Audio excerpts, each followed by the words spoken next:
Zdravo, sem Anca in tole je moja zlobna zobarka. Danes se bova skupaj sprehodili po novem lutkovnem muzeju.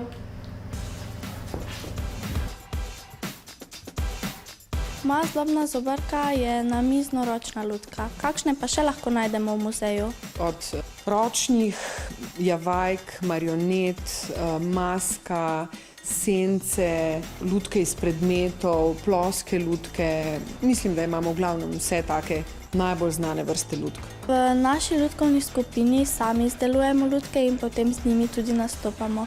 Kako pa je to v profesionalnih skupinah oziroma gledališčih? Mi imamo kar nekaj kolegic in kolegov, ki so v naši lutkovni delavnici. Vsak od njih ima eno posebno znanje in so tudi take zanimive reči študirali. Lutkovno scenografijo v Pragi, ena kolegica obvlada kostumografijo, potem imamo enega mojstra scenografije, potem je en kolega, ki je kipar, obvlada tudi sodobne reči, kot je recimo 3D printanje. Svoja znanja in veščine dajo na kup, se posvetujejo. Imamo krasne mojstrice in mojstre v naši lutkovni delavnici. V Lutkovnem muzeju so zbrane lutke iz približno 50 let delovanja gledališča.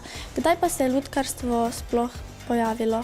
Teh teorij obstaja več. Ena od teh, ki je meni se zdi zelo simpatična, je, da ko so ljudje prebivali v jamah in so zvečer kurili ogenj, so se igrali že s sencami, s senčnim gledališčem, roke ali pa druge dele telesa nastavljali ali pa celo kak predmet med vir svetlobe, se pravi med ogenj in med steno jame.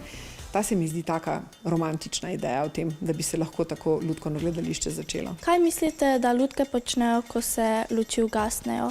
Ko ugasnejo luči in ko so same, si mi močno želimo, da se imajo fajn in da si naredijo dobre lutkovne zabave. Ampak jaz mislim, da čim nekdo pogleda, je čarovnija preč in tega ne bomo nikoli zares vedeli.